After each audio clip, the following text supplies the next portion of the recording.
Selamat pagi buat semuanya. Ya, nah saya langsung aja, saya sesinya pendek banget. Buat semua yang ada di sini, terima kasih dulu untuk Ibu Dani, Pak Omar, dan juga Pak Rustri Chan.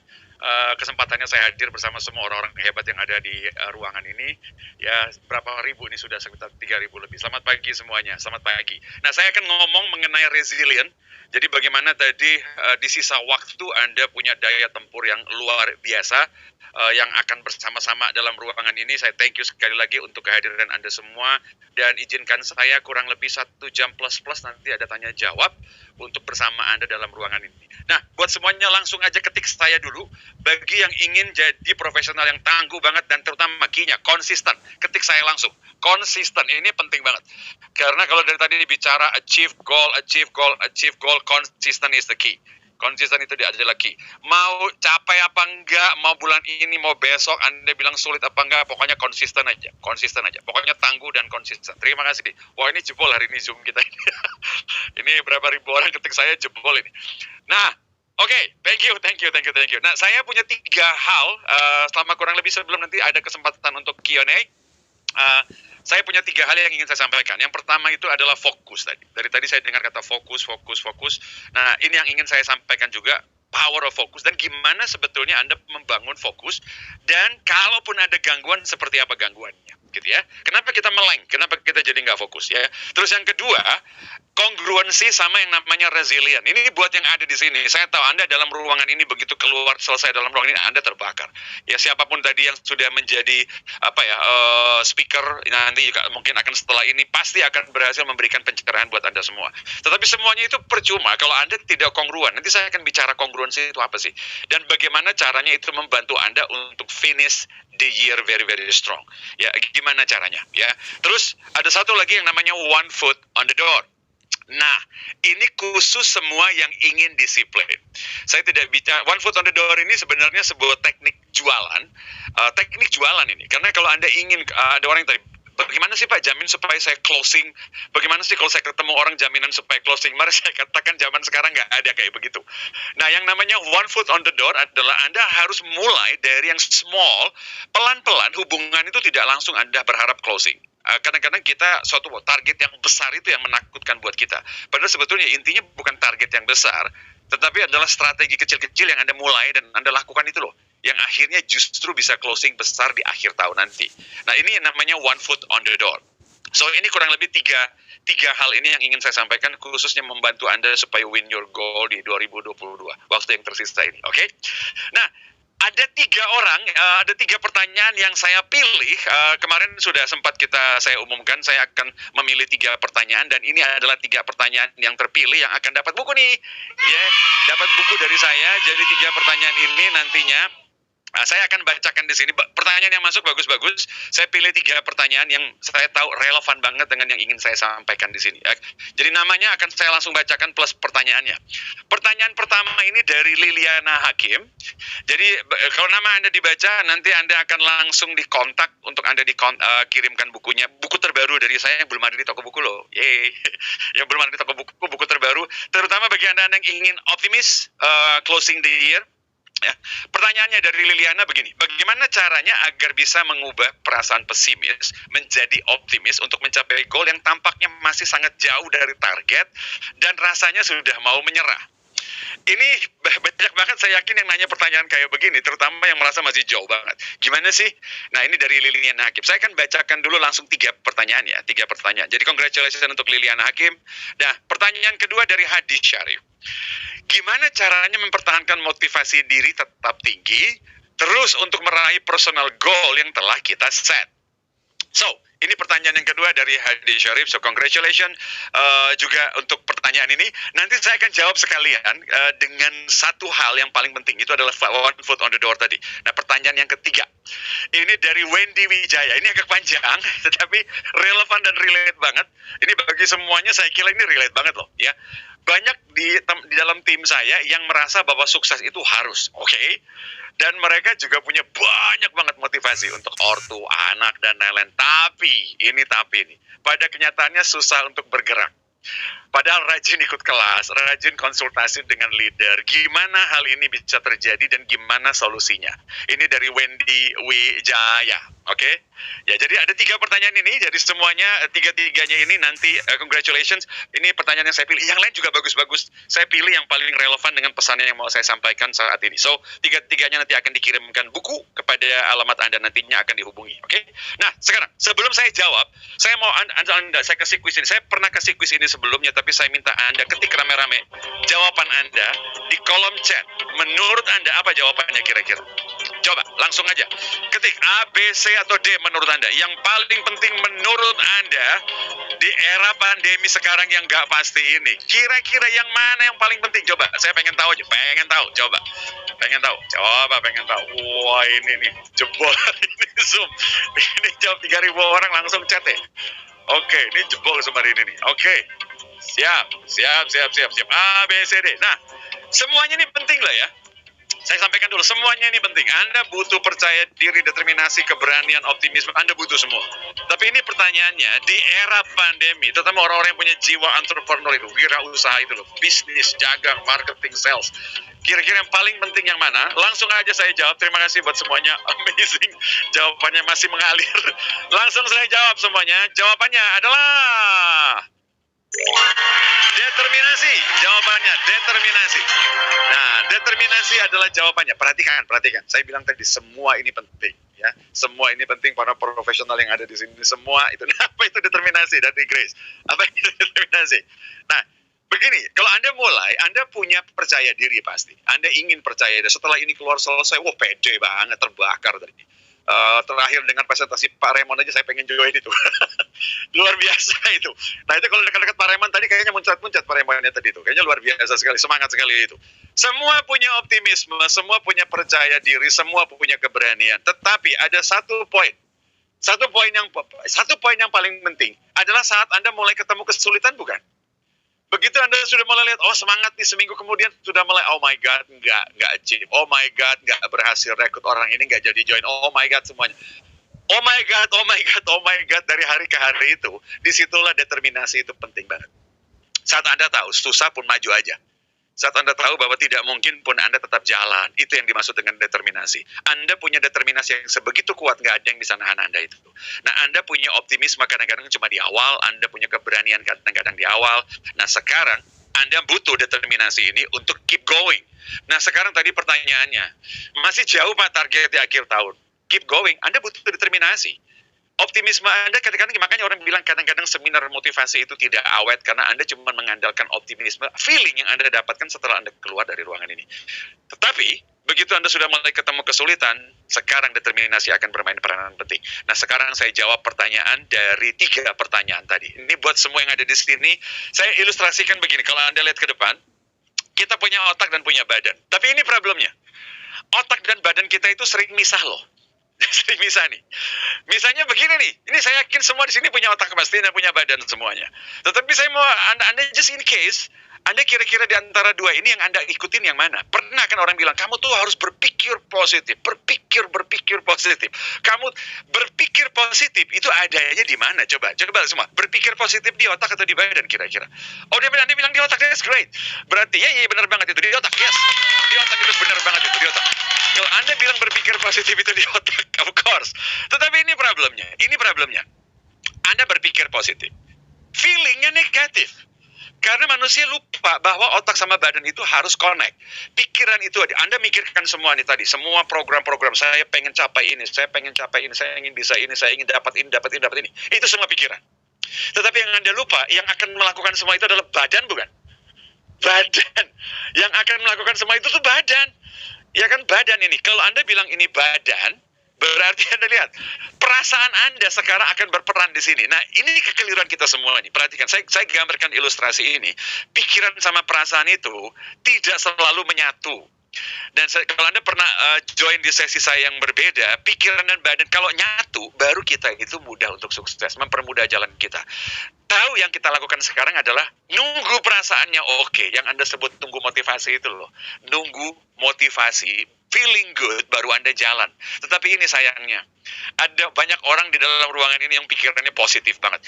Perhatikan baik-baik, kita itu kurang berpikir positif. Apa coba? Udah susah situasinya, masih semangat. Masih bilang yes. Pikiran kita oke banget. Pikiran kita oke banget. Tetapi Anda tahu kenapa nggak awet? Karena badan kita nggak. Badan kita itu penuh dengan perasaan-perasaan sebelumnya, pencapaian sebelumnya. Nah, antara dua ini bedanya di mana? Yang paling sering terbeban dengan memori-memori kita, feeling-feeling kita yang pernah kita achieve sebelumnya itu di badan. Walaupun Anda punya pikiran seoptimis mungkin, Anda punya pikiran sepositif mungkin, tapi kalau badan stay negatif, tahu saya sebutnya badan stay negatif, badan itu lebih percaya dengan apa yang pernah kita raih sebelumnya. Karena begitu Anda bergerak, tangan Anda, kaki Anda, seluruh sistem di badan Anda ini sudah Anda program menjadi habit kan. Karena itu begitu pikiran optimis, badan bilang, no, kayaknya belum pernah, sorry deh. Feeling Anda jadi akhirnya mundur kembali. Akhirnya Anda kembali mundur kembali. Nah, inilah seringkali yang mencegah kita semuanya. Karena itu, buat semua yang ada di sini, ini yang saya adviskan kepada semua, saya berikan rekomendasi. Sudahlah, nggak usah dengarkan perasaan, maju aja. Tapi perasaannya lagi nggak enak, Pak, maju aja. Nah, saya kalau bilang dua ini, setiap hari konflik, percaya apa enggak? Kalau Anda mau bangun di pagi hari, Anda tahu kan dua ini udah berkonflik ini. Pikiran Anda itu sudah di kamar mandi loh, badan bilang apa? 5 menit lagi. Pikiran Anda itu sudah mau prospek, mau nelpon seseorang, sudah mau meeting, badan bilang, ya udah sejam lagi deh. Badan Anda itu yang tidak mau kompromi karena kemalasan, perasaan enggan, perasaan enggak mungkin, itu di badan semuanya. Ingat, feeling itu di badan. Saya ulangi, feeling itu di badan Anda, itu kimia badan Anda yang merespon itu. Makanya jangan percaya perasaan Anda itu. Kalau Anda tahu itu penting, walaupun feeling bad, feeling yang nggak enak, bangun, maju, jalan. Dan Anda lihat, begitu Anda sudah bergerak maju jalan, perasaan pelan-pelan akan terperbaiki. Ini kesalahan kita semua. Tunggu feeling good, baru jalan. Anda tahu padahal sebetulnya semua ada di sini. Setelah Anda jalan, Anda akan feel good. Saya ulangi kalimat ini sebentar. Lebih banyak orang tunggu feeling good baru jalan. Gak jalan-jalan. Ya, ini saya kasih contoh yang paling gampang. Nah, sebentar lagi saya akan contohkan bagaimana Anda contoh olahraga lah. Semua yang ada di sini mana ada sih. Anda mau lari, Anda bilang feeling good, lari kayaknya enak deh. Kagak enak. Olahraga itu paling kagak enak itu. Kalau Anda tunggu feeling good baru jalan, gak jalan-jalan. Gak jalan-jalan. Makanya forget perasaan Anda yang bilang bahwa ini bakal susah, ini bakal nggak mungkin, jalan aja. Karena pikiran Anda sudah tahu itu penting kan. Anda sudah punya planning itu. Ya, so jalan aja. Nah, karena itu untuk menjawab pertanyaan tadi 3 ini, saya langsung ke bagian ketiga. Wah, ini advance nih. Saya tidak lagi 2, 1, 2 nanti saya parkir, saya akan langsung masuk ke 3 ini. One foot on the door. Nah, sekarang kalau Anda lihat nih semua, saya tadi pakai contoh yang gampang aja nih. Semua yang ada di sini, coba yang pengen lebih langsing tahun ini ketik saya, coba pengen tahu. Coba yang pengen lebih langsing, yang sudah bikin resolusi nggak tercapai itu loh. Yang pengen lebih slim, pengen lebih langsing, coba ketik saya. Oke, banyak banget. Ini ternyata banyak. Selain capai target ini, pelangsingan juga perlu ini. Oke. Nah, kalau Anda lihat, Anda ingin mencapai badan yang ideal menurut Anda tidak bisa berbasis perasaan dan motivasi. Nggak bakalan. Anda nggak bakal bisa nih berbasis motivasi dan perasaan, nggak bakalan. Ini nggak bakalan. Kalau yang sudah langsing, oke lah, congratulations. Congratulations. Nah, Anda nggak bisa. Karena begitu Anda lihat, Anda berpikir ingin turun 20 kilo. Ini kepikiran Anda loh. Dan ini berat bagi siapapun. Nah, karena itu, kalau Anda berpikir saya pengen lari aja 2 kilometer per hari. Mana ada yang mau ini dengan sukarela? Tunggu perasaan. Gak bakal Anda bilang, lari kayaknya nikmat deh. Kayaknya prospecting itu enjoyable deh. No. Anda mau nelpon seseorang itu kayaknya enak deh. Enggak juga. Anda mau kerja bikin laporan itu enggak enak. Karena itu, bagaimana caranya Anda akhirnya lari, benar-benar lari 2 km per jam. Ya, 2 km setiap pagi Anda lari. Kenapa? Kenapa Anda harus lari? Pertanyaannya bukan apakah ini menyenangkan atau enggak. Anda keluar dan jalankan. Tetapi saya punya resepnya. One foot on the... Ini yang membuat saya lebih langsing 20 kilo. Kenapa saya tulis 20 kilo? Itu yang saya turun 20 kilo. Dan ini yang saya... Tidak ada yang namanya tunggu feeling good baru olahraga itu. Enggak bakalan Anda punya feeling good baru olahraga. Dan Anda tahu, kalau Anda tunggu feeling good baru lari, Anda nggak bakal lari. Tetapi saya punya satu tips buat Anda. Kalau Anda sudah lari, pasti feel good. Itu bedanya itu. Kalau Anda tunggu feeling good baru nelpon, nggak bakalan. Tapi kalau Anda mau nelpon setelah itu feeling good, baru Anda feel good setelah nelpon. Tahu perasaannya setelah 1 hari Anda melakukan banyak hal yang nggak enak gitu loh. Saya ulangi kalimat ini sebentar. Kalau Anda mau lakukan dari pagi, kan kagak enak tuh. Tetapi 1 hari Anda full lakukan semua itu, di akhir hari feeling good bukan? Feeling good. Siapapun di antara kita ini pasti feel good hari ini telah produktif. Do something yang amazing. There you go. Karena itu, daripada Anda sibuk berpikir, aduh lari kayaknya berat. Saya punya tips. Jalan aja. Jalan aja dulu. Jalan aja. Kalau Anda bilang lari itu berat, Pak, jalan. Jalan aja dulu 1 kilo. Nah, ini yang terjadi juga buat orang-orang yang berat untuk memulai. Kalau Anda bilang ini berat sekali, mulai dari Anda potong separohnya, potong seperempatnya. Yang penting Anda start dulu. Dan ini yang Anda tidak tahu. Kalau Anda tunggu motivasi baru Anda bergerak, big mistake. Motivasi itu bukan mendahului tindakan. Motivasi itu adalah setelah Anda bertindak. Saya ulangi, setelah Anda bertindak baru timbul motivasinya. Nah, jadi, tapi Pak, jalan 1 kilometer setiap pagi itu berat loh, Pak. Oh, gitu juga. Saya sudah kurangi separuhnya, masih Anda bilang berat juga. Ini yang terjadi sekarang. 1 kaki aja keluar rumah pakai sepatu, 1 kaki keluar rumah, ntar juga jalan kok. Dan setelah Anda jalan, ntar Anda lari kok.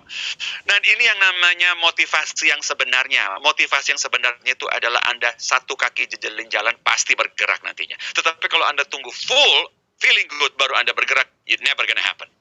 Ini yang namanya one foot on the door. Nah, ini yang tadi ini ada satu pertanyaan yang menarik dari Witono. Saya langsung baca di sini, soalnya kita dikejar target, Pak. Semua yang ada di sini. Kalau Anda pengen closing di bulan Agustus, Anda start now. Kalau Anda pengen closing, harusnya Anda pengen closing tahun ini, Anda sudah start tahun kemarin.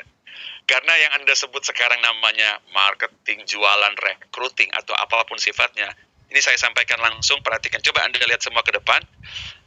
Semua yang Anda ingin capai, rekrut, jualan, itu bukan hunting, itu udah nggak zamannya. Hunting itu sudah tidak berlaku. Hunting ini sudah nggak berlaku. Anda hunting, orang pada pergi, orang pada kabur. Anda pernah coba prospecting orang dan Anda kejar-kejar, kabur kan? Nomor Anda di-block sebentar lagi. Nah, sekarang ini bukan zamannya hunting. Sekarang Anda tahu zamannya gardening. Artinya, Anda ketemu pertama, tanam bibit. Ketemu kedua, kasih pupuk. Ketemu ketiga lagi, Anda benerin, rapiin, dan bantu lagi supaya lebih rapi. Anda bersihin semua rumput-rumput yang nggak benar. Itu namanya gardening. Cepat atau lambat Anda akan petik. Nah, orang-orang yang mengharapkan hunting sekarang sudah dijauhin semua.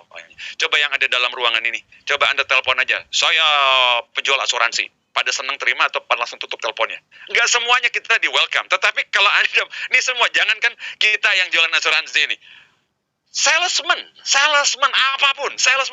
Ya, saya yakin Anda semua di sini. Kalau saya sales, Anda tidak senang ketemu dengan saya pasti. Karena Anda sudah tahu saya pengen jualan. Tapi kalau saya ingin bangun good relationship, itu namanya gardening.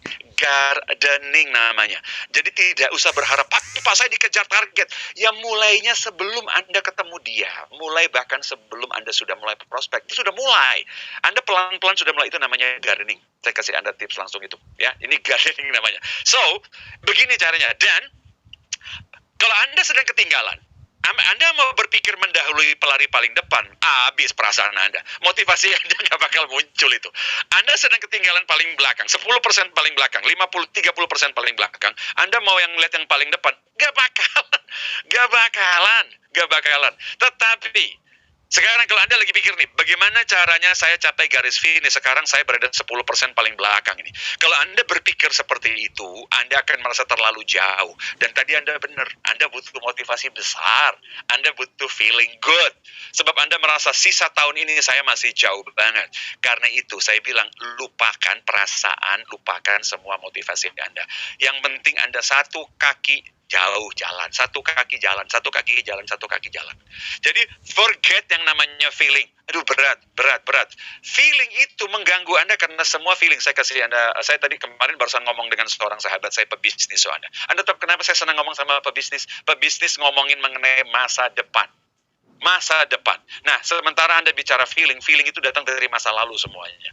Badan Anda ini produk masa lalu. Semua achievement Anda itu produk masa lalu. Karena itu kalau Anda mengandalkan feeling, Anda akan selalu ditarik ke masa lalu. Kayaknya feelingnya susah ini. Anda bilang susah, kenapa? Karena Anda bandingkan dengan achievement sebelumnya kan. Karena itu lebih bagus kalau Anda 1 kaki, terus-menerus aja langkah terus. Kalau Anda berat, God doesn't matter. Anda bilang perasaan saya nggak enak, tidak jadi soal. Pikiran Anda bilang ini penting, jalankan aja. Nah, Anda lihat setelah Anda kerjakan 1, kerjakan 2 lebih easy. Kerjakan 2, kerjakan 3 lebih easy. Karena kata kuncinya di momentumnya itu. Momentumnya akan membawa Anda itu. So, Anda bicara motivasi, nggak usah bicara motivasi dulu. Bicara perasaan yang tidak mendukung, forget it.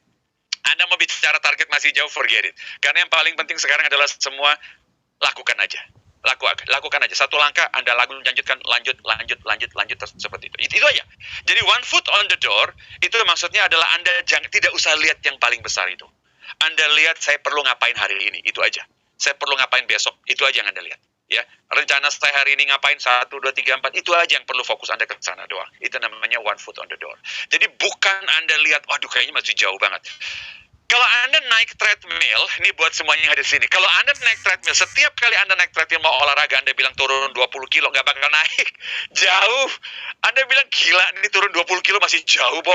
Tetapi kalau mindset Anda adalah habisin 30 menit hari ini. Selesai. Itu yang perlu Anda perlukan. Ingat, Anda tidak harus turun 20 kilo sekarang loh. Anda harus habiskan 30 menit sekarang, iya. Ada orang keliru tuh, setiap kali dia naik treadmill harus turun 20 kilo, makanya muntah-muntah dia. Makanya setelah itu Anda lihat naik treadmill, turun timbang badan, dia pikir setelah naik treadmill 1 jam langsung turun 20 kilo. Nah, memberatkan diri dengan masih jauhnya target itu dan lain-lain, itu setiap kali yang ngalangin perasaan kita. So forget it, lakukan aja. Do it, satu langkah. Nah, itu yang saya sebut dengan one foot on the door. Nah, tapi ini catatannya sekarang. Perhatikan, ini 2 catatannya. Bagaimana kalau banyak kegagalan? Saya udah coba nih, gagal terus. Bagaimana kalau saya udah coba, hasilnya tidak kunjung terlihat juga? Saya punya satu kata kunci sekarang. Itu namanya resilience. Resilient. Sekarang saya masuk satu kata kunci. Resilient. Nah, kalau Anda lihat resilient ini, saya langsung kasih sekarang definisinya langsung. Karena saya lihat ini, Anda harus paham, resilience itu apa sih? Karena satu kata ini, satu sahabat saya dari Spanyol, dia sepanjang pandemi ini ngomong dengan saya sudah 2-3 tahun ini, mengenai resilient. 2 tahun, 3 tahun terakhir ini. Saya jadi interest dengan satu kata ini. Karena dia bilang pandemi yang paling penting adalah resilient bagi dia. Wow, setelah saya dalami scientificnya dan lain-lain, saya agree banget. Saya kasih Anda definisi sebentar sebelum saya ajak Anda untuk masuk ke dalam sini, oke? Resilient menurut Merriam-Webster itu adalah kemampuan tubuh yang rusak untuk mengembalikan ukuran dan bentuknya. Perhatikan baik-baik, ini saya kasih definisi umum dulu nih. Bagian tubuh yang rusak untuk mengembalikan bentuknya. Mengembalikan kembali ukuran dan bentuknya ini. Berarti rusak, comeback. Definisi kedua. Masih sama Anda lihat dari Merriam-Webster juga. Kemampuan untuk pulih atau menyesuaikan diri kembali setelah sebuah musibah atau sebuah perubahan. Perfect untuk pandemi bukan? Jadi kalau Anda lihat nih damage, rusak dan lain-lain, gagal, comeback, pulih dan menyesuaikan diri kembali, adjust kembali. This is resilient. Terus apa lagi? Nah, saya ambil dari Oxford lagi ini definisinya nih. Kemampuan seseorang atau sesuatu untuk pulih secara cepat. Pulih. Perhatikan kata kuncinya, recover, comeback, pulih. Itu resilient. Nah, jadi resilient itu bukan berarti Anda menghindari challenge ya. Resilient Anda ceburin diri ke dalam challenge-nya. Damage, jatuh, kepleset, rusak, benjol-benjol, recover, jalan lagi. Itu resilient. Ada orang yang keliru tuh, menghindari stres. Stres itu kadang-kadang Anda harus ceburin ke dalamnya. Perhatikan, nama stres. Apa maksudnya stres? Stres itu stretching itu. Stres itu berarti di luar dari yang Anda mampu. Itu namanya stres, gitu loh ya. Terus, definisi lain lagi dari Cambridge. Kemampuan untuk kembali bahagia, sukses, dan lain-lain setelah mengalami sesuatu yang sulit atau sesuatu yang buruk. Nah, Anda lihat dari tadi kata kuncinya, kemampuan untuk pulih. Tapi saya punya good news buat Anda yang selama ini senang banget dengan challenge. Sebenarnya resilient itu bukan kembali untuk pulih.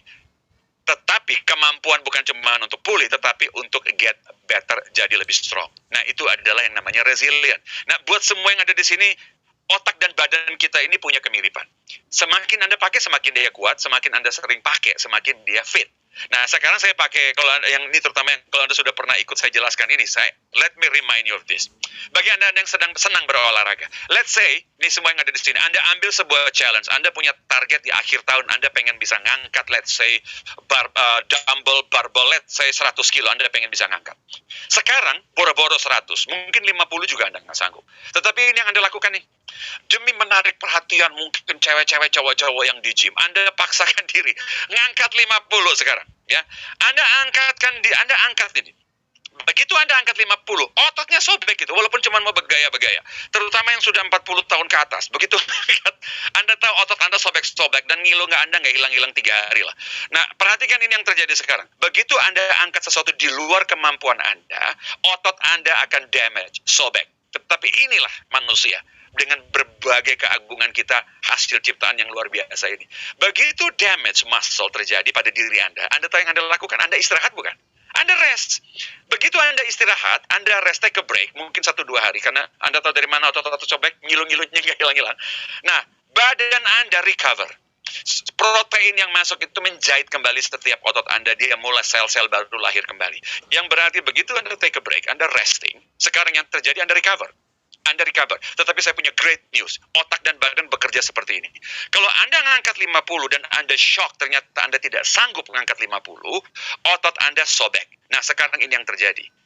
Dia recover, dia mengobati sobekan tersebut. Tetapi saya punya great news. Karena sekarang otot tahu bahwa next morning, 2 hari lagi Anda kembali ke gym, Anda angkat 50 lagi berarti. Berarti dia bukan cuma recover. Dia prepare Anda untuk ngangkat 50 lagi.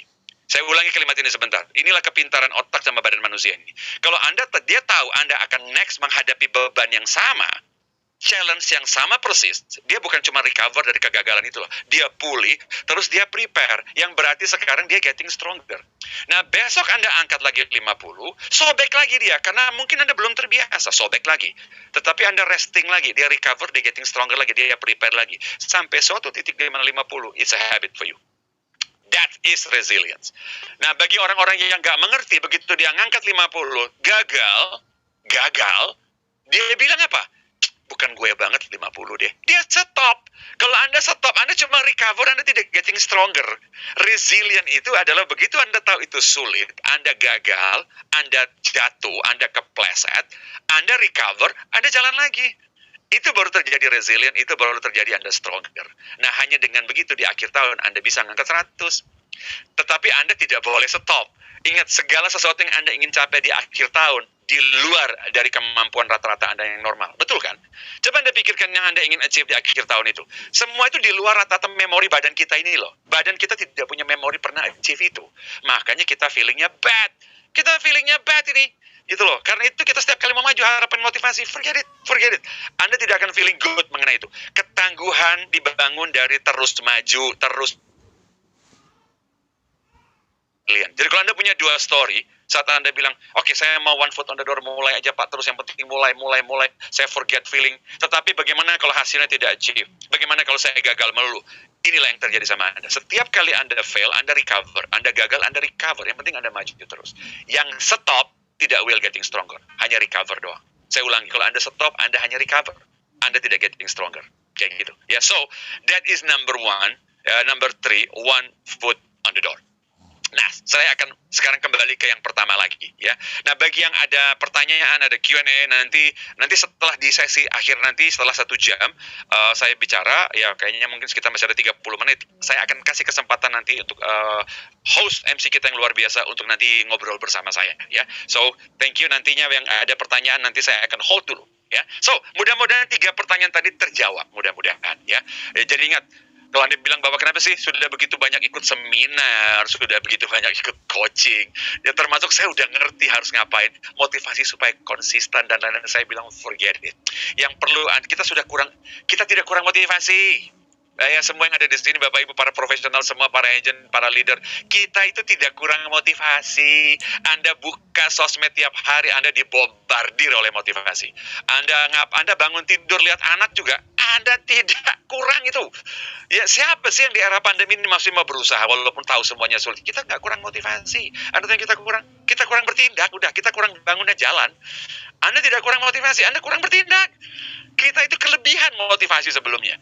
Ya kan, Anda tahu, kita terlalu banyak dibombardir motivasi, kita kurang di jalan. Itu aja, kurang berjalan. Masih feeling dan lain-lain. Momentum. Nih, saya kasih Anda additional informasi sebentar. Semua yang ada di sini familiar dengan rumus ini satu nih. Ini karena saya dulu latar belakang saya saintifik. Einstein yang bikin rumus ini. Energi Anda itu setimpal dengan massa Anda kali kecepatan.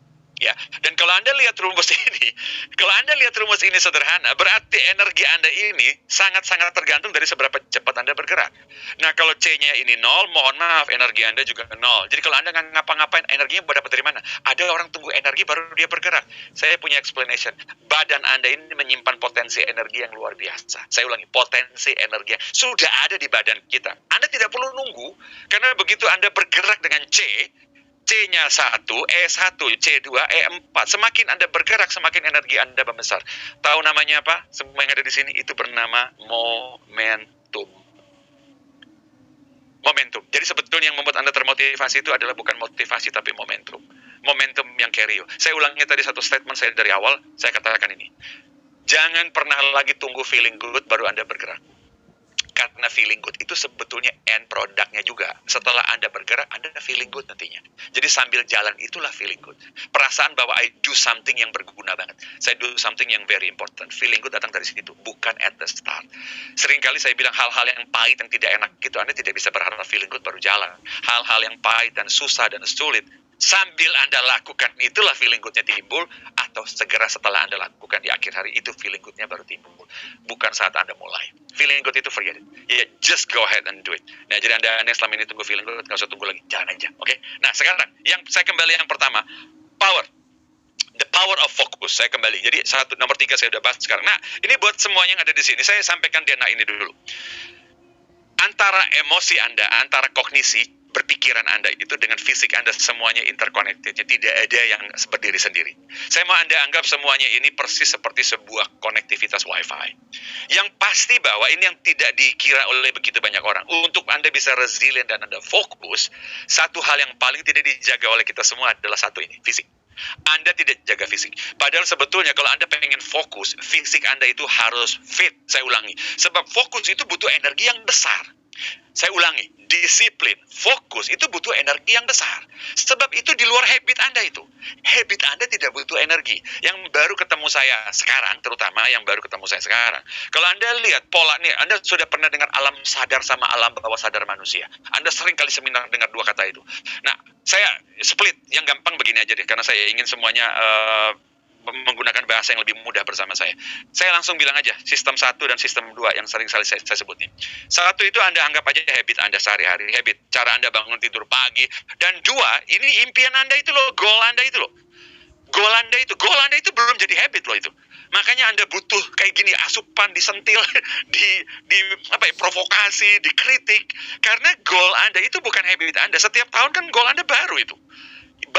Nah, kalau habit, Anda tidak butuh energi. Tetapi goal, Anda butuh energi besar. Untuk fokus dan disiplin, Anda butuh energi yang gede banget.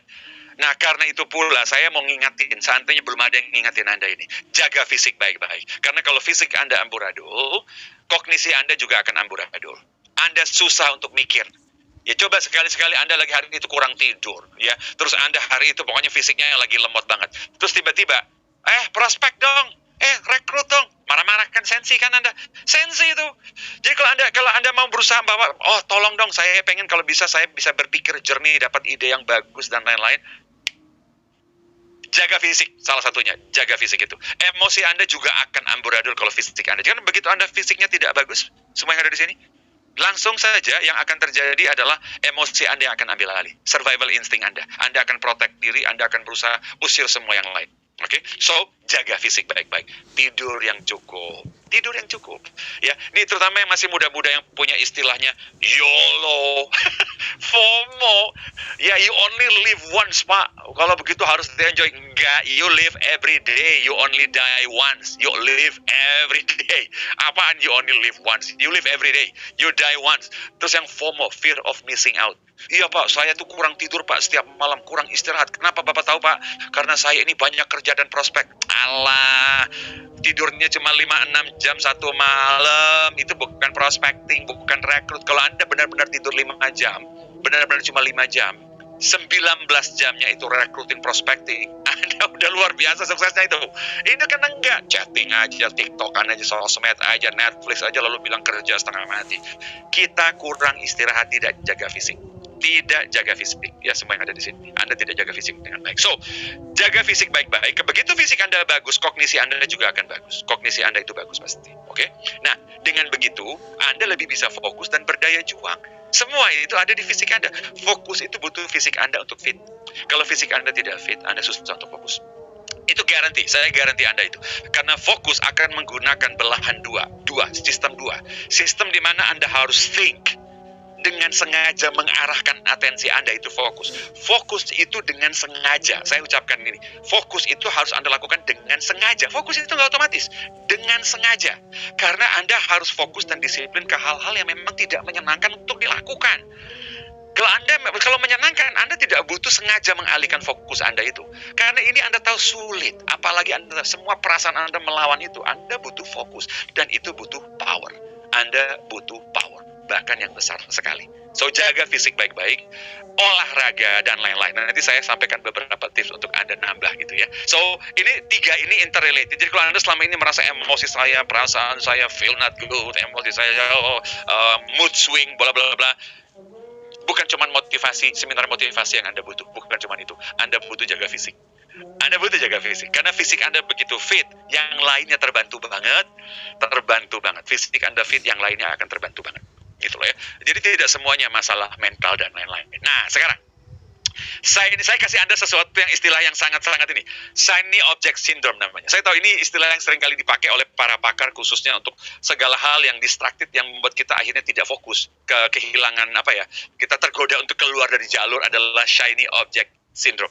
Adalah alih-alih perhatian kita ke hal yang lebih gampang, lebih mudah, yang lebih menghibur dan lain-lain. Itu saya sebut. Ini disebut, bukan saya sebut. Ini istilahnya adalah shiny object syndrome, ya. Shiny object syndrome. Nah, kalau Anda mengalami ini saya kasih Anda clue gampang banget. Kalau Anda lagi tiba-tiba lagi misalnya nyusun planning Anda, oke? Anda lagi pengen nelpon seseorang, tiba-tiba ada yang lebih menarik terjadi di sekitar Anda pasti akan langsung teralih itu.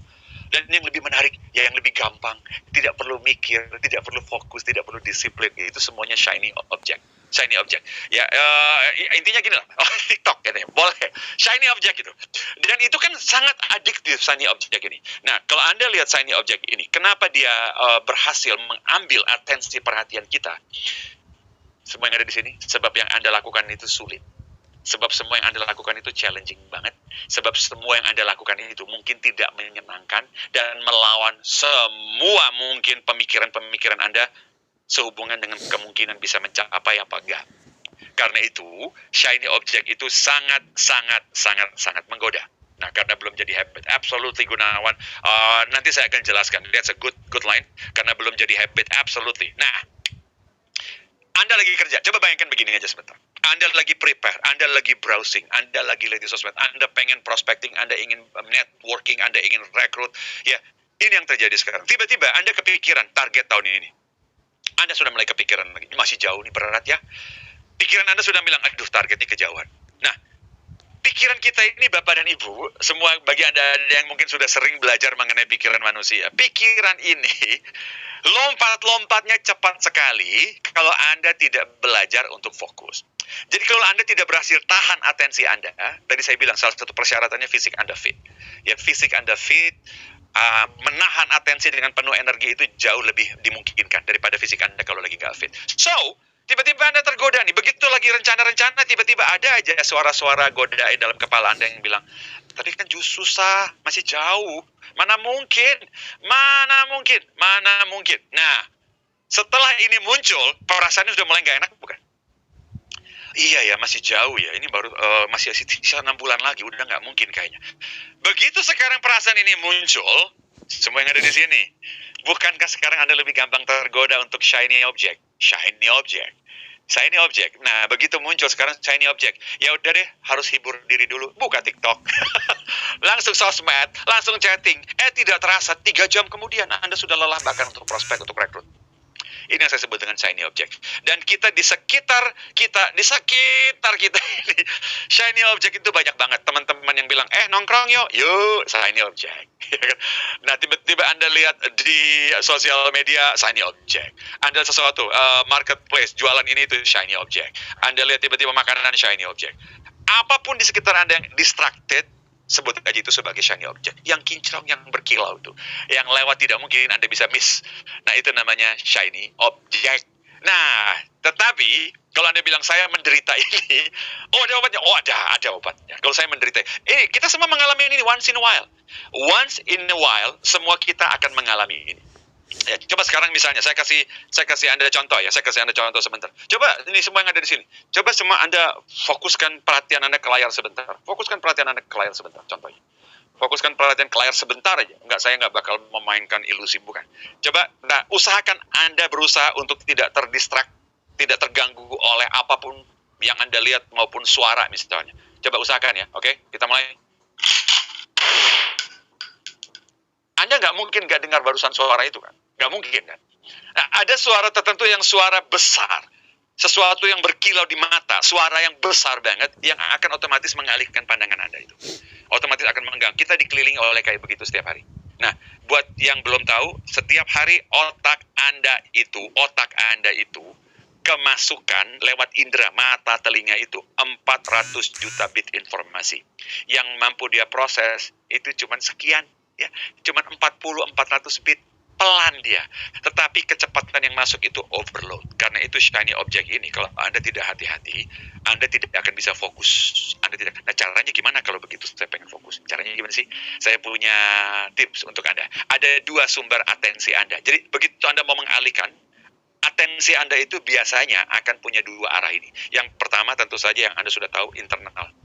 Apapun yang ada di kepala Anda. Apapun yang di kepala Anda. Jadi kalau sekarang ini saya sedang ngobrol sama Anda, tiba-tiba Anda kepikiran sesuatu, berarti atensi Anda dipengaruhi oleh isi pikiran Anda. Dan biasanya ada 2 itu. Sesuatu yang Anda bayangkan maupun adalah ngobrol-ngobrol dengan diri sendiri. Ngobrol-ngobrol dengan diri sendiri. Oke? 2 ini. Dan kalau ya Anda bisa fokus dengan bantuan 2 ini, dan Anda pun bisa terdistract dengan bantuan 2 ini. There you go. There you go. Nah, kalau saya sedang ngobrol sama Anda, tiba-tiba Anda ngobrol sama diri sendiri, berarti atensi Anda ke dalam kepala Anda. Ke dalam kepala Anda.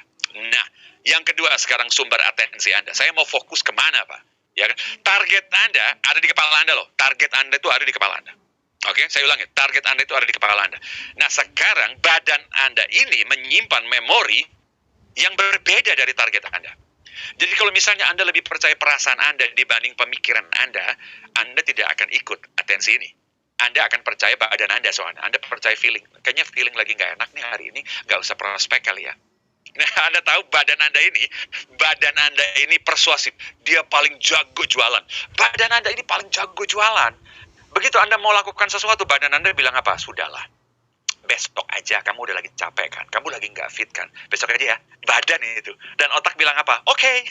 Otak juga comply aja dengan badan ini.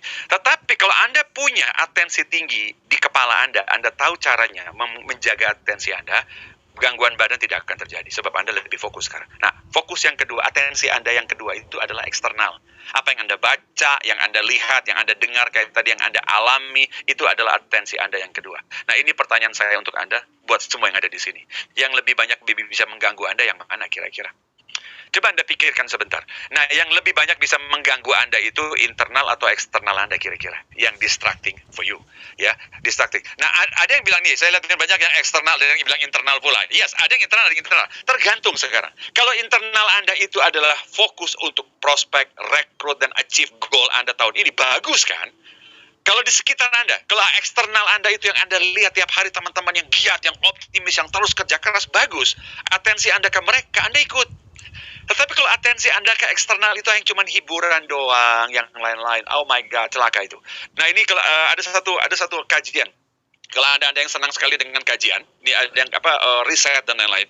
Anda tahu ini saya harus lupa, harus ingat lagi namanya. Dia bilang begini nih yang lucu nih. Orang-orang yang Anda sebut sukses, ya dia pakai kata yang lebih kasar, orang kaya lah dengan penghasilan sekian-sekian, orang yang sukses. Mereka juga baca informasi, mereka nonton YouTube, nonton IG, whatever lah. Mereka juga cari informasi dan mereka baca. Tahu tujuannya mereka baca? Saya kasih Anda distinction-nya langsung biar dalam ruangan ini Anda lihat nih. Orang kaya, saya akan garis begini sekarang. Orang sukses, orang-orang yang sukses itu juga nonton, juga baca informasi, cari data informasi, dia dengar juga informasi. Tujuan mereka ngapain?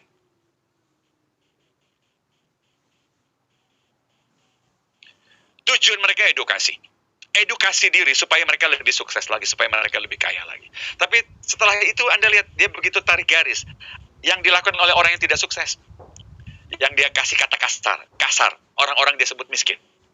Apa yang mereka lakukan? Mereka juga cari informasi, mereka juga cari data, mereka juga baca, mereka juga nonton, mereka cuma dengar. Tujuan mereka ngapain?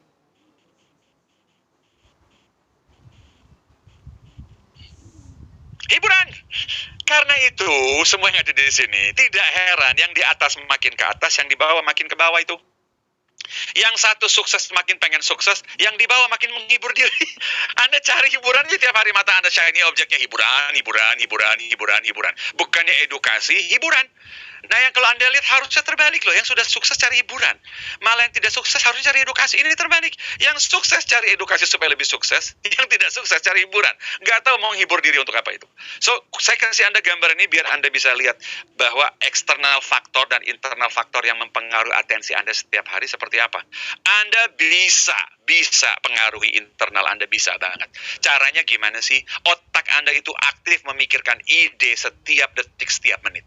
Nah, Anda tahu otak Anda begitu idle, Anda nggak ngapa-ngapain, shiny object langsung akan ambil alih. Saya ulangi, begitu otak Anda idle, kalau Anda bicara fokus, salah satu caranya adalah sibukkan dengan rencana, planning, idea. Dan kalau Anda take a break pun, take a break bukan untuk menghibur diri, take a break dari planning Anda. Untuk recover kembali, tadi saya bilang, recover.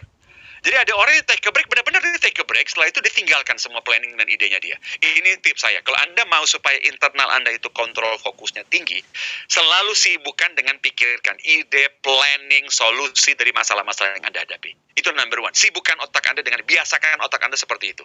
Sehingga setiap kali begitu ada gangguan, karena sekarang aktif memikirkan ide adalah rutinitas dan ritual harian Anda tidak mudah tergoda, habit istilahnya. Istilahnya Anda sudah jadikan itu habit. Nah, yang kedua, Anda latih dengan rutin pikirkan hal-hal yang penting buat hidup Anda. Nah, mengisi pikiran itu secara sengaja itu penting sekali. Karena tadi saya bilang otak Anda ini kalau Anda tidak lakukan dan fungsikan dengan sengaja, dia akan fungsikan diri sendiri dengan berbagai memori-memori. Saya ulangi kalimat ini sebentar buat yang belum banyak belajar mengenai otak. Kalau Anda tidak aktif mengisi otak Anda dengan hal-hal yang dengan sengaja loh ya, dengan secara sadar Anda supply, otak Anda otomatis akan mensuplai pikiran Anda itu dengan semua memori kan. Semua memori. Nah, ingat, berpikir mengenai masa depan itu Anda harus lakukan dengan sengaja, dengan sadar. Dengan sadar. Tidak otomatis gitu. Anda harus melatih diri berpikir mengenai ke depan, fokus ke depan. Itu sadar. Makanya saya bilang Anda harus fit fisik. Kalau Anda tidak fit secara fisik, emosi Anda akan diambil alih, dan setelah itu Anda lihat otak Anda isinya cuma memori doang semuanya, memori. Untuk bisa menghayal mengenai masa depan, planning, fokus, disiplin, Anda butuh power yang tinggi soalnya. Anda butuh fit, ya. Terus yang ketiga, ini tips yang banyak sekali disarankan, tetapi tidak banyak dijalankan. Anda bisa melatih dengan semua ritual kayak meditasi, yoga, visualisasi, dan sejenisnya. Saya ekstra kasih tips buat semuanya. Ini yang saya lakukan setiap pagi setelah saya bangun tidur. Kalau Anda ada yang mulai mau melatih diri kayak motivasi diri, meditasi misalnya, visualisasi di pagi hari, Anda tidak butuh waktu banyak loh. Pak, meditasi butuh setengah jam, 1 jam? Enggak. Saya meditasi cuma 30 detik. Paling lama 1 menit kalau saya punya planning yang besar hari itu. Ya kalau misalnya kayak sekarang, ya kita akan bersama-sama dalam ruangan ini. Pagi-pagi saya sudah meditasi di begitu bangun tidur, ya saya belum connect dengan bagus antara pikiran dan tubuh saya saat yang tepat. Orang NLP bilang itu saat-saat Anda alpha state. Ya Anda belum 100% sadar, Anda lagi relax banget, meditasi. Nah, salah satu cara melatih otot fokus Anda itu adalah dengan meditasi ini. Yoga, visualisasi. Anda melatih diri menahan sebuah picture di kepala Anda secara konsisten. Itu muscle. Ini one foot on the door. Jadi kalau Anda ingin konsentrasi dan fokus ke hal-hal yang besar, planning dengan yang kecil-kecil. Latih otak Anda untuk tahan sebuah informasi untuk tidak terdistrak. Suara kokok ayam, tiba-tiba ada yang bau masakan. Anda melatih menahan informasi di kepala Anda yang benar-benar Anda mau tahan. Anda bisa latih atensi internal Anda dengan seperti itu, ya Bapak Ibu semuanya. So, latih internal Anda itu. Sebab kalau enggak, shiny object akan menggoda Anda. Nah, ini adalah yang pertama, the power of focus. Satu bagian lagi sebelum saya serahkan untuk tanya jawab adalah yang kedua, kongruensi dan juga resilience. Nah, buat yang ada di sini semuanya, yang ada di sini semuanya ya, yang ada di sini semuanya, saya mau Anda pikirkan sejenak. Jadi kalau Anda punya alat tulis, Anda nggak usah tulis di chat, Anda nggak usah tulis di chat. Atau kalau mau tulis di chat juga boleh, ya. Saya akan mau Anda pikirkan sejenak bersama saya. Ambil waktu sekitar 2-3 menit, fokus sebentar ke layar. Karena saya akan tunjukkan beberapa hal yang mungkin Anda inginkan pada diri Anda, mungkin nggak. Oke, jadi perhatikan ke layar sebentar, ya. Perhatikan ke layar sebentar, ya. Nah, saya list ada 4 hal di sini. Saya list 4 hal. Saya tahu begitu banyak kualitas yang Anda inginkan pada diri Anda. Saya list cuma 4 yang ada di sini. Cuma 4 aja, ya. Nah, ini yang saya mau Anda coba lihat dari 4 ini. Kira-kira nomor berapa saja yang Anda mau? 4, 1, 2, 3, 4 yang ada dalam diri Anda. Coba Anda boleh ketik di kolom chat aja. Ya, Nomor berapa aja? 1, 2, 3. Mungkin semua empat-empatnya mau ya? Empat-empatnya mau. Empat-empatnya mau. Oke, 1, 2, 3. Ya, empat-empatnya mau. 1, 2, 3, 4. Oke, good. Yang Anda mau. Semua, yes, semua.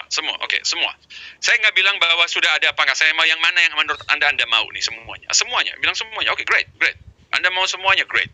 Semua dalam diri Anda ada. Great, that's good. Semuanya. Semuanya bagus. Malah saya bisa nambah 10 lagi. Semuanya. Saya cuma tulis 4. Ya, saya cuma tulis 4 sehubungan dengan yang mau saya bahas. Soalnya 4-4-nya saya mau, Anda mau. Saya tahu Anda mau. Semuanya penting loh, optimis. Hadapin kesulitan apapun tetap optimis, selalu fit fisik dan mental. Hadapi tekanan apapun, punya skill tinggi. Ingat itu, skill loh ya. Kadang-kadang orang bilang, saya mentalnya semangat. Enggak, skill. Ya, skill penting. Pintar itu penting banget. Saya sering bilang yang paling berbahaya di muka bumi ini adalah orang-orang yang bodoh, yang sangat termotivasi tinggi. Udah bodoh, termotivasi pula lagi. Sangat percaya apa yang dia lakukan benar itu. Skill, smart, intelligence, penting. Bukan cuma semangat yang penting. So, Anda tulis 4. Terima kasih yang sudah 4 yang ada di sini. Oke, good. Nah, ini pertanyaan saya yang kedua. Kalau Anda sudah tulis semua dan lain-lain, ini pertanyaan saya yang kedua sekarang. Oke? Kalau Anda bilang semuanya, is fine. Kalau Anda bilang semuanya, it's fine. Oke? Nah, sekarang ini pertanyaan saya yang kedua sekarang. Kalau menurut Anda dari keempat-empatnya tersebut, yang Anda inginkan ini, yang mana kira-kira sudah ada pada diri Anda, menurut Anda? Jadi kalau misalnya saya mau tadi 4 dan belum ada, ya sudah. Saya mau 4-4-nya, tapi ternyata hanya 2 yang ada, misalnya. Hanya baru 3 yang ada. Jadi pertanyaan ini agak beda nih. Kalau tadi Anda bilang saya mau semua. Nah, pertanyaan saya berikutnya, yang menurut Anda sudah mulai Anda bangun dalam diri Anda yang mana? Yang absen yang mana? Kan kelihatan nih. Anda bilang saya mau 4-4-nya Pak, tapi nomor 1 dan 2 yang sudah ada, 3 dan 4 kayaknya belum deh Pak. Ya kan kelihatan tuh, ya kan? Nah, kalau Anda bilang bahwa cuma nomor 1 nih, saya sudah optimis. Tetapi entah kenapa nomor 2, 3, 4 saya belum nih. Oke? Nah, ini saya kasih Anda, ingat, listnya panjang loh ya. Saya cuma kasih 4 doang. Saya cuma kasih 4 nih. Benar-benar, oke, lihat-lihat. Anda bisa milih-milih nih. Oke, so, good. Nah, berapapun yang Anda pilih dari sini, 2 dari 4, 1 dari 4, 1 dari 3, 1 dari 2, berapapun yang Anda pilih, saya kasih Anda rumus sederhananya ya. Ya, by the way, nggak usah khawatir, ini bukan tes psikologi, bukan analisa psikologi buat Anda, bukan. Yang saya mau Anda pikirkan contoh sederhana kongruensi. Nah, perhatikan sebentar, ini yang saya maksudkan setelah Anda tulis ini. Lihat dulu sebentar. Kalau Anda bilang bahwa Anda menginginkan 4, cuman ada 2 yang dalam diri Anda, berarti Anda maksudkan adalah kongruensi diri Anda adalah 2 dari 4. Berarti Anda baru separuh dari apa yang Anda inginkan. Ya kan? Anda baru separuh ini. Yang berarti Anda cuma 50% kongruensi Anda. Karena Anda tahu 4-4-nya penting pada diri Anda. Terus Anda bilang, 4-4-nya penting Pak. Tetapi saya baru bangun 1. 3-nya kapan? Nanti Pak, kalau ada waktu Pak. Ya nggak bisa dong. Kapan kan gitu. Padahal Anda sudah tahu Anda mau 4 loh ini. 4-4-nya Anda mau loh ini. Nah, waktu, kalau saya nggak punya waktu Pak. Kalau Anda punya waktu 2 jam main TikTok, 3 jam nonton Netflix, dan lain-lain, Anda punya waktu banyak banget. Saya ulangi kalimat ini sebentar. Kalau Anda bilang Anda nggak punya waktu improve diri, Anda nggak punya waktu belajar, Anda nggak punya waktu di mentor, ya kan di coach, sementara Anda punya waktu begitu banyak untuk hiburan-hiburan tadi, Anda punya waktu. Anda malas doang. Oke? Nah, ini yang saya maksud dengan kongruensi. Jadi dibayangkan begini, Anda sudah tahu 4-4-nya penting, Anda cuma ada 2. Jadi setiap hari Anda berjalan dengan 50% kongruensi. Lalu Anda pengen jadi orang yang tough gitu. Coba bayangkan Anda cuma separuh diri Anda yang Anda mau, lalu Anda pengen tough dan ingin berdaya juang. Kongruensi berarti, nah ini ada yang bertanya sama saya, kongruensi itu artinya apa? Kongruensi itu artinya begini, pikiran dan badan Anda itu berjalan barengan. Apapun yang pikiran mau, badan jalankan. Itu berarti Anda kongruen namanya. Ya berarti pikiran tahu nih, pikiran mau positif, badan ikut positif. Pikiran tahu nih, saya pengen jadi orang optimis, badan belajar jadi optimis. Pikiran tahu saya butuh skill ini, badan baca itu bukunya, cari informasinya, cari ilmunya itu. Kongruensi itu adalah semuanya seiring sejalan. Nah, kongruensi itu artinya Anda jujur pada diri sendiri. Anda penuhi standar yang Anda sudah set buat diri sendiri. Saya ulangi, Anda jujur pada diri sendiri. Anda penuhi standar Anda sendiri. Tidak ada orang lain yang akan minta Anda itu. Nah, jadi kalau Anda bilang saya mau semuanya, ya udah, ada kan pada diri Anda semuanya. Ini kan standar yang Anda mau. Standar yang Anda mau untuk diri sendiri loh, standar loh. Nah, putuskan standar diri Anda seperti apa, lalu Anda penuhi. Anda penuhi, jujur pada diri sendiri, penuhi. Lakukan aja sudah. Kongruen aja sudah. Kongruen itu berarti Anda tahu apa yang Anda mau, sekarang tinggal Anda penuhi pada diri sendiri. Dan Bapak dan Ibu semua yang ada di sini, that is kongruensi. Hanya dengan begitu Anda punya power yang tinggi sekali. Nah, saya kasih satu kuis lagi dulu sebelum saya kembalikan ke MC. Satu kuis, coba Anda lihat. Kuis ini, coba. Coba Anda lihat. Kuis. Coba lihat, kira-kira menurut Anda yang paling populer mengenai kegagalan karir, faktor yang paling populer gagal karir, apa sih? Kira-kira apa sih? Kira-kira coba. Paling populer mengenai kegagalan karir, coba. Coba, ini jawabannya Faris. Tapi saya lihat nih jawaban populer nih ada nih. Kayaknya jawaban populer ada ini. Nah, kelihatan ini jawaban populernya ada ini. Luar biasa ini. Oke. Nah, saya sampaikan sekarang jawabannya. Jawabannya apa dong Pak nih? Semuanya ingat, semuanya bisa menghambat untuk karir. Tetapi yang paling populer, jawabannya langsung aja ya. Jawabannya adalah tidak mau lakukan lebih. Tidak mau lakukan lebih. Anda sudah tahu itu standar Anda, tetap Anda tidak mau adakan. Tetap karena tidak mau lakukan lebih tadi dari habit Anda, dari ritual dan dari kebiasaan sehari-hari. Karena kalau setiap kali Anda pengen 4 tadi, misalnya cuma 4 loh, puluhan yang ada di luar sana kualitas sendiri sebenarnya bisa ada pada kita. Untuk bisa memperkaya diri dengan tambahan 2 tadi, berarti Anda harus melakukan lebih kan? Nah itulah manusia. Anda sudah tahu standar yang Anda mau, goal yang Anda inginkan di akhir tahun, tetapi Anda tidak penuhi. Kenapa? Karena kalau saya mau mencapai itu, harus saya melakukan sesuatu yang lebih, bukan? Tidak mau melakukan lebih. Itu salah satu yang membuat Anda gagal itu. Karena itu begitu Anda putuskan, kalau Anda sudah putuskan standar, penuhi. Udah itu aja. Standar diri Anda itu penuhi. Udah.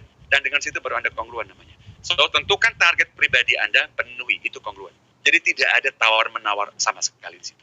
Anda sudah punya target standar, Anda penuhi. Dan dunia ini hanya menjadi sulit, semua yang ada di sini, dunia itu hanya menjadi sulit, Bapak Ibu semuanya, para profesional semua yang ada di sini. Kalau Anda bandingkan antara dua standar ini, standarnya saya ya dengan standarnya dunia. Kalau standar saya di sini, standar dunia saya di sini, standar dunia di sini, habislah saya. Pressure-nya pasti akan menghancurkan saya itu loh. Nah, karena itu kalau Anda bilang, saya mau punya standar ini, skill ini, target ini, great. Anda punya standar yang tinggi berarti. Nah, kalau Anda punya standarnya di sini, tantangan dunia di sini tidak jadi soal kan. Problemnya adalah kita sebetulnya tidak mau menaikkan standar diri kita, tapi kita mau dunia yang menurunkan standar dunia, sehingga kita bisa hidup dengan baik. Nah, kalau Anda ingin punya standar sendiri, ya Anda pengen punya standar yang tinggi, penuhi. Nah, coba bayangkan begini, standar diri Anda itu tinggi sekali. Anda perbanyak skill, Anda perbanyak usaha, bangun lebih pagi, prospek, rekrut lebih banyak. Dan kalau Anda bilang, saya gagal juga banyak, it doesn't matter. It doesn't matter. Konversi Anda 10% misalnya. Ya kan, aktivitas saja tuh. Yang penting Anda do it, Anda jalankan. Tapi kalau standar Anda tinggi, pressure dunia di sini pun tidak jadi soal. Tetapi kalau standar Anda itu rendah, pressure dunia di sini celakalah. Jadi sebetulnya kalau Anda bilang dunia ini sulit, hanya orang-orang yang punya standar rendah untuk dirinya sendiri. Dunia ini terasa sulit bagi orang-orang yang tidak keras pada diri, tidak mau lakukan lebih itu loh. Tidak mau melakukan lebih. Nah, Anda butuh willpower, tadi saya dari awal sudah bilang Anda butuh fit fisik, butuh fit mental untuk do this. Ya, so bagi Anda yang ingin punya willpower ekstra, kongruan tadi, penuhi standar, punya standar diri, penuhi itu. Nah, Anda bisa daya gempur Anda tadi saya bilang resilient. Anda mau patah, jatuh, break, gagal, ditolak, di reject 1000 kali pun, kalau Anda berdiri terus jalan lagi, recover, istirahat, Anda besok jalan lagi, Anda hanya bisa lakukan itu kalau Anda fit. Dan satu lagi, kalau Anda lakukan terus menerus, Anda resilient. Yang berarti Anda recover, Anda get better. Gitu ya, kira-kira gambarnya. Nah, bagaimana cara supaya Anda ini jaga fisik tadi dari awal saya sudah sampaikan. Inilah yang perlu Anda lakukan. Jadi ingat, jangan terburu hanya pengen pikirkan ide, jaga fisik. Jaga fisik. Begitu fisik Anda amburadul, emosi Anda akan pegang kendali, kognisi Anda akan ke laut. Yang berarti semua planning Anda juga tidak akan berjalan karena Anda mengandalkan perasaan semua itu. Ya makanya tadi banyak perasaan, gimana sih perasaan. Itulah kira-kira. Nah, ini kurang lebih gambaran dari apa yang bisa saya sampaikan kepada Bapak Ibu sekalian yang ada di sini ya. Nah, untuk meningkatkan willpower saya kasih 3 secara cepat tips. Yang pertama adalah mulai belajar fokus, istilah sekarang keren mindful ya, mulai belajar untuk fokus, tanam kepala Anda apa yang harus Anda lakukan, arahkan atensi dengan sengaja. Nah, itu number 1. Number 2, istirahat yang cukup. Saya di mana-mana sekarang saya gambarkan istirahat yang cukup ini salah satu. Nah, ini buat surprise buat semua. Begitu mereka survei di seluruh ini global study. Apa sih faktor yang paling berpengaruh terhadap resilient, daya juang, ketangguhan seseorang? Tahu jawabannya? Istirahat yang cukup. Saya juga surprise, saya juga shock. Karena ternyata faktor yang dianggap paling penting untuk resilience adalah you have a good rest. Karena manusia-manusia yang istilahnya cukup fisik dan mentalnya lebih fit untuk menghadapi apapun. Jadi salah satu faktor yang dianggap paling penting malah istirahat loh. Apalagi di era sekarang, kita kurang istirahat. Nah, satu lagi adalah sebisa mungkin olahraga. Sebisa mungkin Anda olahraga. Karena hanya dengan begitu pula Anda jaga fisik selalu fit, mental Anda juga selalu fit. Ya. Nah, Bapak Ibu semuanya, nah kurang lebih itu gambaran dari yang saya bisa sampaikan sepanjang sesi ini. Saya akan serahkan kembali ke dua sahabat MC kita yang luar biasa untuk saya mulai tanya jawab nih. Ya buat semuanya yang ada di sini ya kurang lebih, dan tiga faktor tadi mudah-mudahan bisa membantu semuanya. Saya akan sekarang kita akan mulai sesi tanya jawab ini. Kalau ada pertanyaan yang bisa saya fasilitasi, silakan Bapak Ibu MC, boleh kita masuk ke sesi tanya jawab. Boleh, kira-kira langsung aja. Terima kasih Bapak Hindranata Nikolai atas sesi yang sangat menginspirasi dan menarik ini. Selanjutnya ya udah dikasih intro nih untuk masuk ke sesi Q&A. Q&A, betul banget.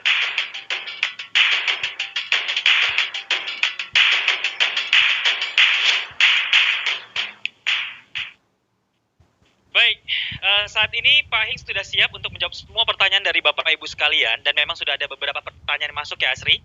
Langsung saja kami akan bacakan ya, mohon izin ya Pak Hing. Silakan. Yang pertama dari Stephanie Loren, jika shiny objection-nya anak, itu bagaimana Pak? Karena itu problem ibu-ibu kerja di rumah, Pak Hing. Silakan. Nah, saya kasih tips langsung ini scientific ya. Saya kasih Anda satu angka Bapak Ibu sekalian, dan mudah-mudahan angka ini Anda akan ingat terus. Angka ini 45 detik. Sebenarnya angkanya 54, saya ambil yang lebih enak 45 detik. Ini saya kasih ini angka ini maksudnya apa? Ini adalah waktu di mana Anda izinkan diri Anda terdistract sebentar, boleh. Jadi kalau sudah lebih dari 45 detik, biasanya kita sudah kehilangan momentum apa yang kita lakukan. Jadi tipsnya begini, kalau si kecil datang kucuk mami, ladeni dia 45 detik. Tetapi kalau misalnya agak lama, dia ingin atensinya agak lama, Anda bisa lakukan ini. Ladeni dia sekitar 30-40 detik, lalu bilang begini deh, mami selesaikan itu dan mami ke sana ya. Kayak begitu. Nah, seringkali kalau gangguan bukan cuma anak, bukan cuma siapapun aja. Kalau Anda lagi melakukan sesuatu, Anda sedang misalnya tanggung banget nih, lagi susun rencana dan lain-lain, tiba-tiba dapat telepon. Ya kecuali mungkin telepon itu adalah Anda closing ya, Anda boleh ladeni. Tetapi kalau seorang teman cuma telepon saya say hi dan lain-lain hanya untuk catch up dan lain-lain, Anda bilang bakal lama nggak? Boleh nggak aku telepon kamu nanti? Jadi jawaban saya langsung, kalau gangguannya di bawah 45 detik, go ahead. Go ahead, ladenin aja. Dan saya sangat menyarankan Anda boleh ladeni shiny object yang dibawa. Kalau sudah lebih dari 3 menit, wow, jangan diladeni. Nah, bila perlu bilang begini aja, sudah nanti ya, mau suami, mau istri, nanti sayang ya, nanti aku ke sana ya. Gitu aja. Tanggung banget ini sudah. Gitu. Terima kasih. 45 detik. Oke, terima kasih Pak Hing. Pertanyaan selanjutnya dari Boleh. Sumarti. Ya. Bagaimana menjaga fokus dari semua shiny object? Cara paling gampang begini, manusia yang ingin ngetes dirinya, let me explain buat semua yang ada di sini. Paling gampang adalah singkirkan semua potensi godaan itu. Singkirkan itu. Nah, contoh anak-anak kita kalau lagi homeschooling atau lagi yang dulu, ingat nggak, anak-anak kita juga school from home. Mereka itu lebih ngerti loh bagaimana menghindari diri dari shiny object loh. Tahu caranya? Mereka punya space. Mereka punya space tersendiri di mana mereka itu, kita lewat juga nggak boleh. Mami jangan lewat sini, Mami jangan lewat sini deh, karena merasa terganggu. Nah, di situ kalau Anda punya time, time and space. Jadi Anda harus mempunyai time and space di mana Anda sendiri ciptakan suasana dan situasi di mana Anda tidak akan diganggu. Nah, kalau Anda punya corner sendiri untuk Anda kerja, corner gitu ya, silakan bikin di rumah, misalnya aja. Nah, terus yang kedua, singkirkan semua potensi godaan. Tahu yang paling besar? Handphone di tangan Anda itu. Nah, kalau Anda bilang bahwa Anda takut dihubungi oleh calon agent, calon nasabah dan lain-lain, it doesn't matter. Anda bisa lakukan, kalau Anda pernah mendengar familiar dengan satu istilah namanya, saya juga pakai itu, Pomodoro namanya. Pomodoro, bukan properti, oke? Pomodoro. Saya juga pakai itu. Adalah caranya begini. Anda fokus, itu Pomodoro tekniknya itu bagus banget. Karena dia masih mengizinkan kita untuk manjain diri dengan hiburan. Bukan berarti Anda harus keras mana diri. Dia mengizinkan itu. Caranya dia bilang begini. Kalau Pomodoro itu bilang Anda fokus 25 menit. Setelah itu Anda izinkan untuk Anda santai 3 menit. Itu aturan dia. Saya agak sedikit keras, diri saya 30. Jadi maksudnya begini, 25 menit itu Anda tidak boleh diganggu apapun. Tidak boleh, keras banget. Atensi full, bila perlu handphone Anda titipin aja sama suami, sama istri, sama bos, sama leader. Nanti ya, leader nanti balikan sore nanti. Anda singkirkan semua itu, setelah itu selesai baru Anda izinkan diri Anda manjain 3 menit. Tapi setelah itu Anda kembali lagi. Itu kira-kira, itu salah satu teknik. Namanya Pomodoro. Anda bisa searching. Itu bukan dari saya pun pakai teknik itu soalnya. Itu adalah supaya jaga fokus dan kita masih mengizinkan ruang untuk menghibur diri. Cuma perhatikan, ini 25-3 loh ya, bukan setengah-setengah, oke? Kita lebih banyak tuh setengah-setengah. Kerja 25 menit, sosial media 25 menit. Ini enggak. Ini benar-benar minim hiburan, tetapi izinkan diri untuk menghibur diri. Gitu kira, itu jawaban saya. Silakan. Baik. Terima kasih Pak Hing. Jadi 25-3 ya Pak Hing ya. Betul. Yes. Itu di luar hilaf. Kalau hilaf bisa lebih soalnya memang sih. Baik. Makanya singkirkan. Harus disingkirkan. Baik, ini masih ada pertanyaan lagi. Mohon izin ya Pak Hing ya. Boleh. Baik, ini dari Surung Henry Nababan. Bagi Pak Hing, self-talk yang positif. Tolong kasih tips untuk menghilangkan gangguan supaya tetap fokus. Jadi self-talk yang positif, Pak Hing. Salah satu kita jadi pikiran buat semua yang ada di sini. Yang sering kali kita lakukan adalah ngobrol sama diri sendiri. Nah, bagi yang belum sadar, kita ngobrol sama diri sendiri itu jauh lebih banyak dibanding kita ngobrol sama orang lain. Nah, cara kita yang namanya self-talk itu kan terdiri dari kata-kata nih. Self-talk itu kan modalnya adalah kata-kata. Words gitu loh, kata-kata. Nah, sekarang bagi yang tidak sadar selama ini, otak kita itu bekerja cuma dengan 2 elemen ini loh. Kata-kata dan satu lagi gambar. Jadi kenapa kita sering terdistrak oleh imajinasi macam-macam? Karena gambar di kepala kita ini loh. Nah, kata-kata dan gambar yang ada di kepala kita ini sangat tergantung dari kata-kata yang paling sering kita akses dan gunakan sehari-hari. Jadi kalau misalnya nih, kata-kata yang paling sering kita baca nih setiap hari ini adalah ungkapan-ungkapan yang kita sebut inspirasional. Kita sering dengar orang-orang yang pintar ngomong, orang-orang yang semangat ngomong. Words itu yang lebih banyak bercokol di kepala kita. Itu modal utama self-talk kita nantinya. Tetapi kalau tiap hari kita dengar teman mengeluh susah, masih jauh targetnya. Anda ngobrol sama teman-teman yang sesama mengeluh itu loh. Itu self-talk kita akan itu jadinya. Jadi input, output, udah itu aja prinsipnya. Apa yang Anda input paling banyak itu outputnya. Nah, jadi makin banyak, makanya orang bilang siapapun teman-teman kita jadi kayak begitu soalnya. Self-talk kita ini sangat tergantung dari input kata-kata yang paling banyak masuk ke kepala kita melalui mata dan telinga. Nah, karena itu kalau Anda pengen fokus, gauli teman-teman yang fokus. Itu aja. Nah, kesana begitu Anda mau ngobrol sama dia bilang, "Shh, gue mau fokus nih." Nah, bukankah itu jadi self-talk Anda juga nantinya? Tetapi kalau Anda gabung sama teman-teman yang tiap hari self-talknya, mereka ngomong-ngomong hal-hal yang males, susah, ngeluh. Self-talk Anda juga jadi kayak begitu. So, key-nya, cari teman-teman yang kita tahu, bahasa vocabulary-nya itu menambah kita untuk semangat, fokus, optimis, dan lain-lain. Karena begitu vocabulary keluar dari mulut mereka, masuk ke telinga kita, sering-sering pula setiap hari, itu pelan-pelan jadi self-talk-nya kita gitu loh. Jadi yang kita baca, yang kita dengar, itu yang akan jadi modal self-talk kita gitu loh. Itu jawaban saya sih. Keren banget ya. Jadi harus cari lingkungan yang tepat. Harus ya, environment-nya. Karena itu mempengaruhi output dari diri kita, termasuk ya tadi, untuk self-talk-nya juga terpengaruh banget. Betul ya. Oke, Pak Hing ada selanjutnya ya, dari Joni Sudrajat. Bagaimana caranya mengaplikasikan ilmu daya dobrak luar biasa supaya achieve goals 2022 dan supaya tetap kuat dan fokus ke goals 2022 gitu. Dan thank you Pak Hing yang selalu semangat dan tersenyum. Oke, sama-sama. Nah, jadi gini, daya dobrak, tadi saya udah bilang sih, saya tahu dari dulu yang saya pelajari, manusia itu kebanyakan punya isu-isu di mental issue. Jadi perhatikan daya loh ya, daya dobrak. Itu kan tadi saya bilang butuh energi, butuh power tadi loh itu. Daya dobrak itu nggak usah ngomong kalau cuma semangat modalnya. Dari dulu saya pikir manusia itu isunya di mental issue. Semangatnya kurang, motivasinya kurang. Tapi belakangan, sejak saya bergaul dengan orang-orang yang banyak berprofesi dibilang badan, fisik, saya baru sadar.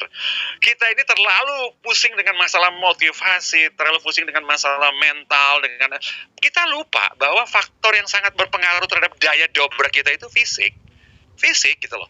Nah, tidak heran orang-orang yang jaga fisiknya itu juga mobility dan produktivitinya juga bagus karena fisiknya dia bagus gitu loh. Daya ini buat semuanya. Saya tadi sudah sempat sebut sistem 1 dan sistem 2.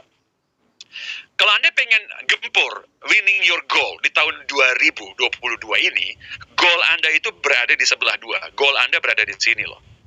Semua memori Anda dan habit Anda berada di sini. Ingat, Anda mau mencapai goal, Anda melawan semua habit loh. Anda lawan semua habit loh.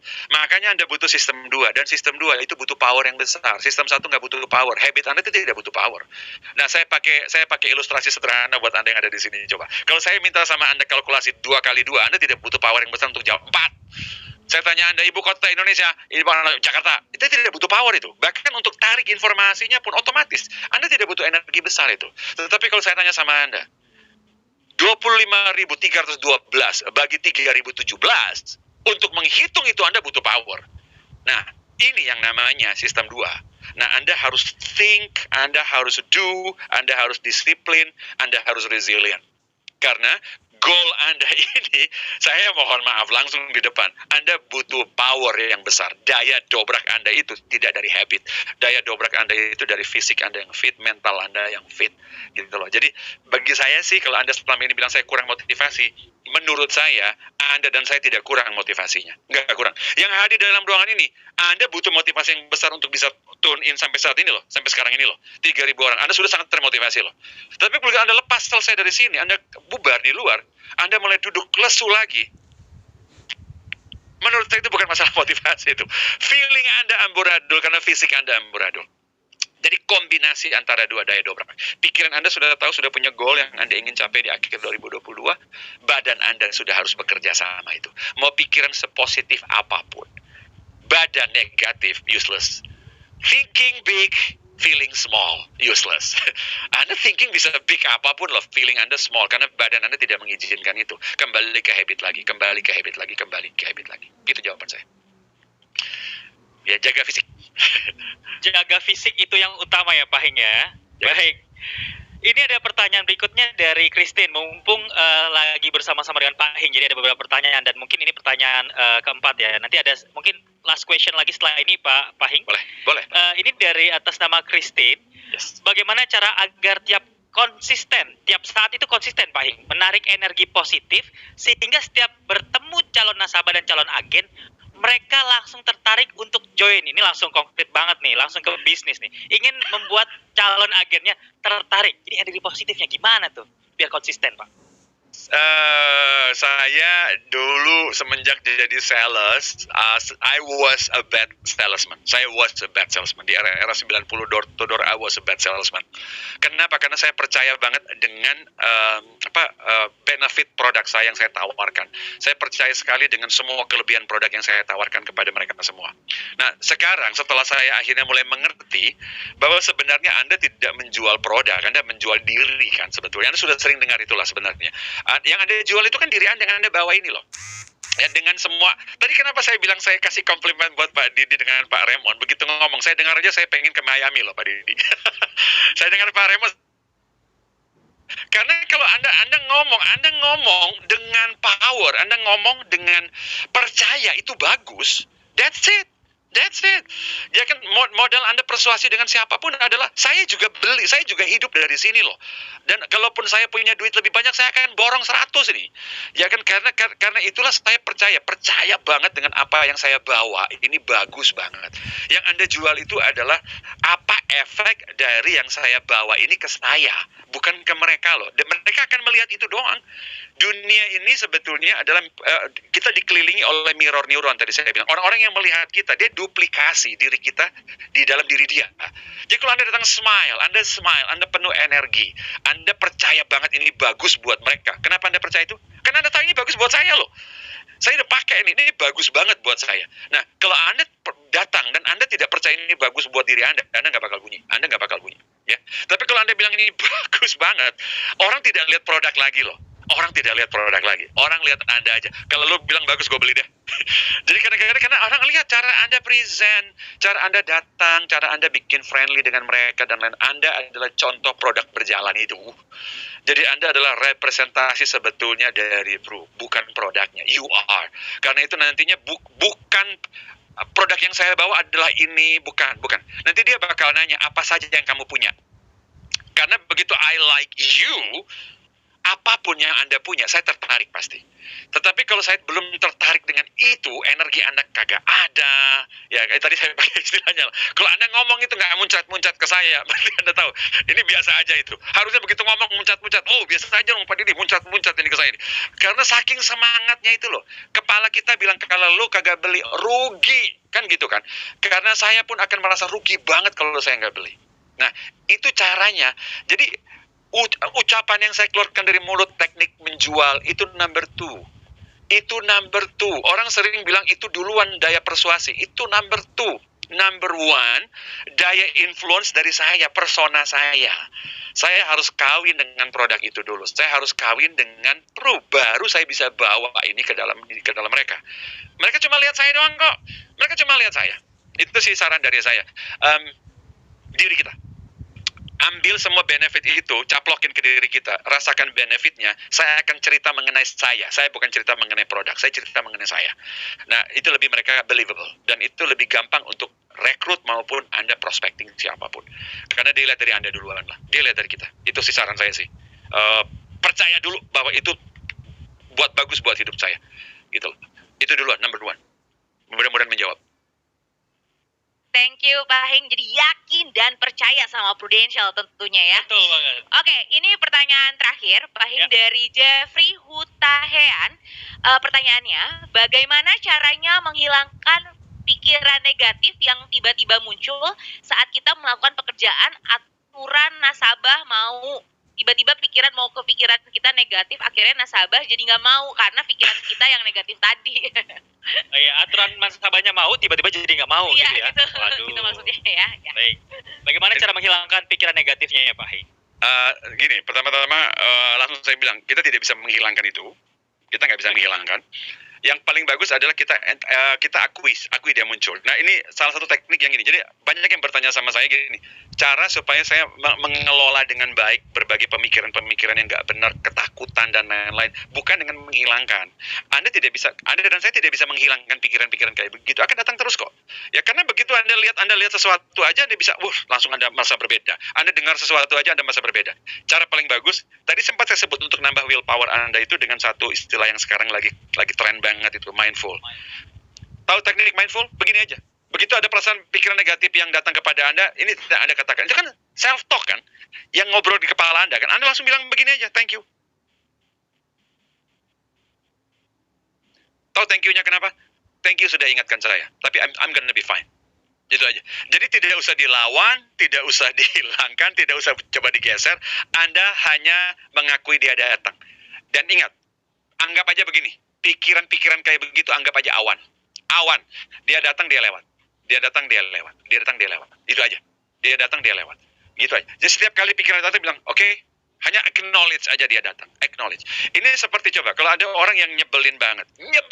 Datang ke depan Anda, dia ledekin Anda, dia gangguin Anda, dia hina Anda. Dan Anda ladeni. Lama kan? Lama kan? Tetapi kalau Anda bilang begini, lo jelek, Anda bilang begini, oke. Lo tidak kompeten, oke. Gitu aja. Dia pergi, selesai. Karena Anda bukan berarti Anda tidak mau ladenin, itu aja. Anda akui dia ada. Anda akui dia ada. Tapi setelah itu udah biarin. Malah Anda thank you. Kenapa? Dia mencoba, ingat, semua yang Anda sebut negatif, dia datang itu punya purpose. Dalam dunia saya, dunia NLP, setiap pemikiran, setiap sikap itu punya niatan positif yang kita nggak ngerti. Jadi kalau kita diingatkan, misalnya ditakut-takutin, mungkin supaya kita prepare, mungkin supaya kita hati-hati. Itu aja. Bahkan yang Anda bilang, hacu, bersin. Sampai bilang, aduh bersin ini, waduh nggak bener nih. Salah, bersin itu punya niat positif, buang virus. Apapun yang ada dalam pikiran dan badan kita ini punya niat positif yang kita nggak ngerti. So kalau dia datang, nggak usah disingkirkan, nggak usah dilawan. Malah ingat, begitu Anda resist, dia persis. Ya begitu Anda lawan, dia semakin melawan. Anda bilangnya thank you sudah diingatkan. Itu aja. Saya mau closing. Thank you ya. Lanjut. Gitu aja. Jadi di acknowledge, diakui keberadaannya, nggak usah dilawan. Saya thank you karena dia datang misi mengingatkan, misi untuk kebaikan kita. Dia datang lewat, biar dia lewat aja. Itu namanya mindfulness. Mudah-mudahan menjawab. Baik, Pak Hing, luar biasa ya. Jadi langsung diterima aja karena jadi kita lebih aware dan lebih waspada ya, memperbaiki diri ya Pak Hing ya. Yes. Luar biasa. Bapak Ibu, baik kita sudahi dahulu untuk sesi Q&A kali ini karena akan bahas banyak pertanyaan Pak Hing kalau kita lepas. Sekali lagi kami ucapkan terima kasih banyak Pak Hing atas waktu dan motivasinya. Sesi yang sangat menginspirasi dan pasti sangat memacu energi serta semangat Bapak Ibu Mitra Bisnis Agency yang hadir di sini. Untuk apa? Melanjutkan perjalanan di tahun 2022. Baik, Bapak dan Ibu, tadi telah kita dengar cara Jitu menjadi seorang profesional ya, yang tangguh dan penuh daya juang sampai garis finish. Semoga kita dapat meraih pencapaian yang lebih baik dan lebih tinggi karena kesuksesan 2022 ini milik kita semua. Setuju Bapak Ibu? Setuju banget. Kita semua akan meraih mimpi kita bersama. Let's focus to win your goals stronger together. We do greater.